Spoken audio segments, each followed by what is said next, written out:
Ako po ay isang sundalo. Ako po ay Brigade Sergeant Major sa Camp Aguinaldo sa reserve sa Apresco. So what I did was to resign last week. 1 trillion ba yun? 1 trillion march. 1 trillion march. Ang tanong, sino nagpopondo? Mga kongresista. Ang nagpopondo dyan ay galing sa Amerika. National Endowment for Democracy. Tama! Alam niyo yun? Ang nagpopondo dyan sa marchang yan ay National Endowment for Democracy. No, dito na ako makakatay pag sinasabi ko itong mga ito. Okay, ano ang National Endowment for Democracy at sino ang kanilang contact dito sa Pilipinas? Ang contact nila dito sa Pilipinas ay si Maria Risa. Ako po ay isang sundalo. Ako po ay Brigade Sergeant Major sa Camp Aguinaldo sa reserve sa Apresco. So what I did was to resign last week. Dahilan sa hindi ko po pwedeng sabihin ang anumang bagay na gusto kong sabihin patungkol sa mga sundalo at yung aming mga kinalatagan kung ako po ay nasa organisasyon. So sabi ko sa aking commander, kumuha po ako ng letter of resignation. Ang sabi ko ay ako'y nagbibitiw na bilang Brigade Sergeant Major ng aming pong brigada. At ngayon, ako po ay pwede nang magsalita. Hindi na po ako mag-court martial dito. Kasi kung hindi ko gagawin, ako po ay subject sa court martial. So, para maiwasan ko, ang mga reservists po naman ay mga volunteer.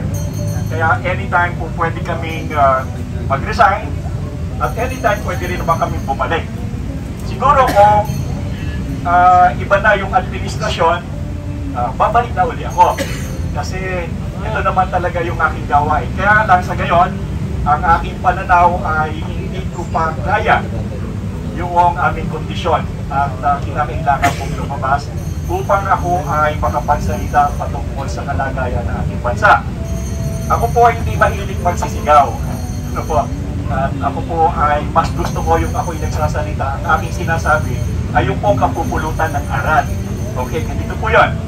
Yung pong aking kaibigan na general na retirado na rin, nag-usap kami tayo ng ating pong kasundaluhan pagdating sa kaalaman sa mga aral ni Sun Tzu doon po sa The Art of War. Ako po kasi ang nag-translate ng Sun Tzu The Art of War sa Tagalog. Ano po? At ito po ay aking ginawa upang may pamigay sa mga sundalo natin. At saka sa ROTC, dinesign ko ito. At the same time, ito po ay meron mga, every chapter ay meron po mga questions. Ito po ay Tagalog. Ano po? Ito po ay Tagalog at napakadaling maintindihan. Ngayon, ang sabi sa akin ng kaibigan kong general ay ganito. Kasi ito pong The Art of War, ito po ay sinulat ng Chinese general. Pero, bagamat ito po ay sinulat ng Chinese, ito po ay ginagamit ng halos sa buong mundo ng mga militar. Ito po, hindi lamang mga militar, kundi ginagamit din po ito sa negosyo, sa sports, at yung prinsipyo po nito ay napakaganda. Ngayon po, kung mapapansin ninyo yung labanan sa Vietnam, na nag-una yung France, pagkatapos ay inabsorb ng Amerikano noong almost 20-year war, hindi po nila tinalo ang Vietnam. Yung mga Vietnamese. Ano po? In fact, nagpadala pa tayo doon ng contingent natin yung tinatawag nating PhilCAG, yung Philippine Civic Action Group. Ngayon, bakit hindi sila tinalo? Eh dahil itong aklat na ito, yung Sun Tzu The Art of War, ito yung Biblia nila. At ito yung ginamit nila sa mga Amerikano kung kaya hindi sila tinalo. Ngayon, nung matapos ang gera, ginamit ito ng mga Amerikano, pinag-aralan nila, at ito ngayon ay standard na aklat doon sa mga Marine School nila. Hindi ka rin po pwedeng graduate ng Central Intelligence Agency kung hindi mo alam itong librong ito. Ginagamit din ito ng Japanese, ginagamit din ito ng mga iba pang bansa. Pero, ang sabi ng kaibigan kong general, yung daw mga Chinese ay may doctorate na sa Art of War, yung daw mga Pilipino hindi pa nag-grade 1. Ibig sabihin, ang ating pong kasundaluhan ay huling-huli sa sistema ng pakikipaglaban. Mapapansin ninyo, yung Communist Party of the Philippines o yung mga CPP, NPA, NDF, gano'n na sila katagal nakikipaglaban? Ragtag army. Gano'n na karami ang nagpalit-palit na chief of staff? Hanggang ngayon, nandito pa rin sila. Anong nangyayari? Bakit ganon? Nagtataka ako. Anong problema? Nasaan ang problema? Samantalang nasa atin na lahat ang kakayahan, lahat ng mga armas, tangke, meron pa tayong eroplano, may mga jet. Bakit nag-i-exist pa rin sila hanggang ngayon? At katotohanan, sila po ay nandoon na sa Kongreso.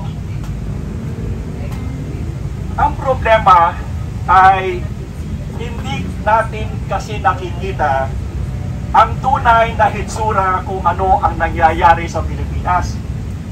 Natatandaan nyo noong September 21, di ba? Merong nagrarally doon sa Luneta, meron doon sa may Ayala Bridge, di ba? Pagkatapos meron tayo doon sa Enzo Shrine, at meron tayo dito sa Liwasang Bonifacio, at meron pa rin tayo doon sa EDSA Monument. Ano? So, ibig sabihin, pag tinignan ninyo, bakit iisa ang ipinaglalaban? Quote and quote, ha? Iisa, quote and quote. Pero hiwa-hiwalay. Ano ang problema? Nasaan ang problema? Ganito yon. Dapat nating maintindihan. Ano ba ko muna ito?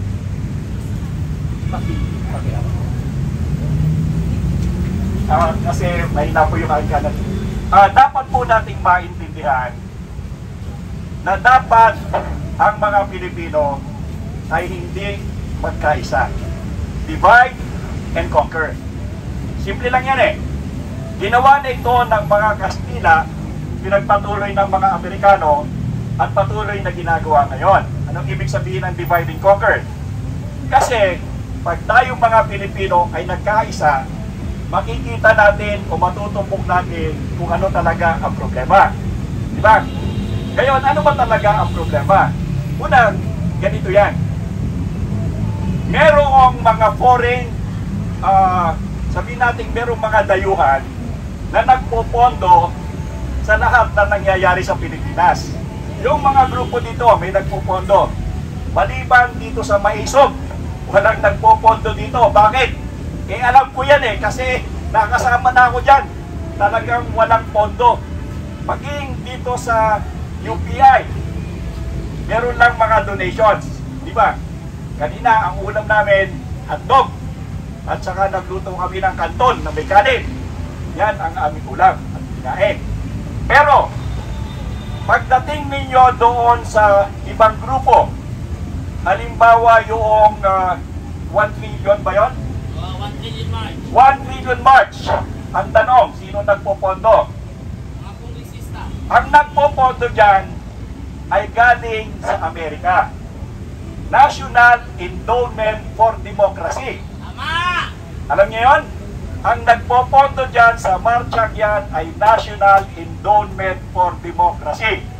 No, dito na ako makakatay pag sinasabi ko itong mga ito. Tama yan! Okay, Tama yan. ano ang National Endowment for Democracy at sino ang kanilang contact dito sa Pilipinas? Ang contact nila dito sa Pilipinas is si Maria Ressa. Si Maria Ressa. Rappler. Yan ang tumatanggap ng pondo mula sa National Endowment for Democracy at pagkatapos yan naman ang ipinapasa katulad doon sa 1 billion. So ibig sabihin, kung kayo'y nagpamarcha dyan doon sa September 21, ang pondo niyan ay galing sa Amerika. Okay.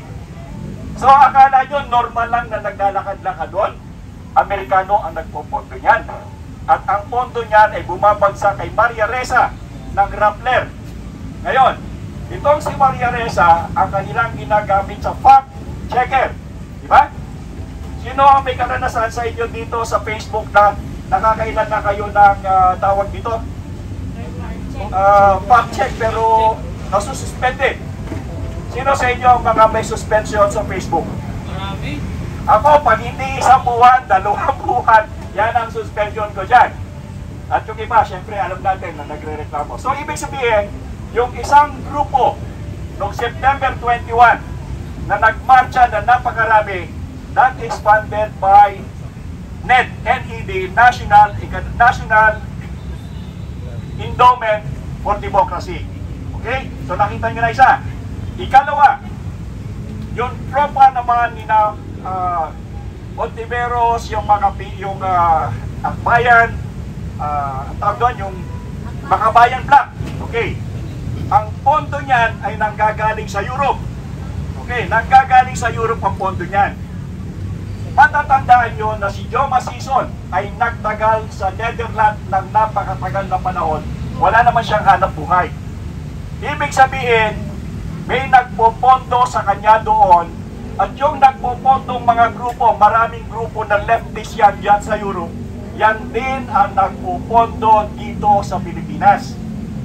Sinusuportahan nila yung mga leftist group dito, kaya hindi yan nauubusan ng pera. Sa katunayan, pag tinignan ninyo yung mga new people sa army, ang gaganda ng baril yan, may mga AK-47. Saan sila kukuha ng pambili kung wala silang pondo? Ang pondo niyan ay nanggagaling sa Europe. Kung kaya't yung isang grupo dito na nagmamarcha na kung saan ay lumusog palata doon sa grupo natin, yan ang nagpopondo dyan. Okay? So, ibig sabihin, ang isa pa dyan, bukod doon sa National Endowment for Democracy, ang isa pa dyan yung tinatawag na Asian Foundation. Yan din ang nagpopondo. Yan ay nagpopondo sa mga universities at saka sa mga iba-ibang grupo. Ibig sabihin, ang Pilipinas ay nag-aaway-away, pero hindi natin naiintindihan ang nagpopondo ng away natin ay foreigner. Okay, now, bakit ko alam ang Asia Foundation? Okay, noong 2010, ang Asia Foundation ay nag-sponsor ng t-shirt ng PPCRB. Sino nakakaalala sa inyo nun? Yung PPCRB, yung malaking t-shirt na merong malaki dito na kulay blue, na merong butter na kalapate. From NAMFREL, tinanggal ang NAMFREL, pinalit ang PPCRB. By the way, ang NAMFREL was organized by Edward Lansdale. Si Captain Edward Lansdale noong Second World War ay siya ang leader o nakatalaga sa Pilipinas na pinuno ng OSS. Ano ang OSS? Office of Strategic Services. Now, ano ang Office of Strategic Services? Ngayon, yan yung grupo na tinatawag na Central Intelligence Agency. Si Lansdale ang gumawa ng NAMFREL. So, ibig sabihin, sa haba ng ating panahon, ang NAMFREL ay Amerikano. Sina Concepcion, hindi sila ang tunay dyan. Ang nasa likod niyan, dahilan sa ang nag-organize ng NAMFREL ay si Captain Edward Lansdale, dating ahente ng Office of Strategic Services na ngayon ay Central Intelligence Agency, na sila pa rin ang nagpapatuloy at nagpapakilos ng gawain sa Pilipinas. Okay, bakit nila ginagawa yung gusto nilang gawin na tayo magkalabo-labo, tayo magkahiwa-hiwalay? Simple lang yan.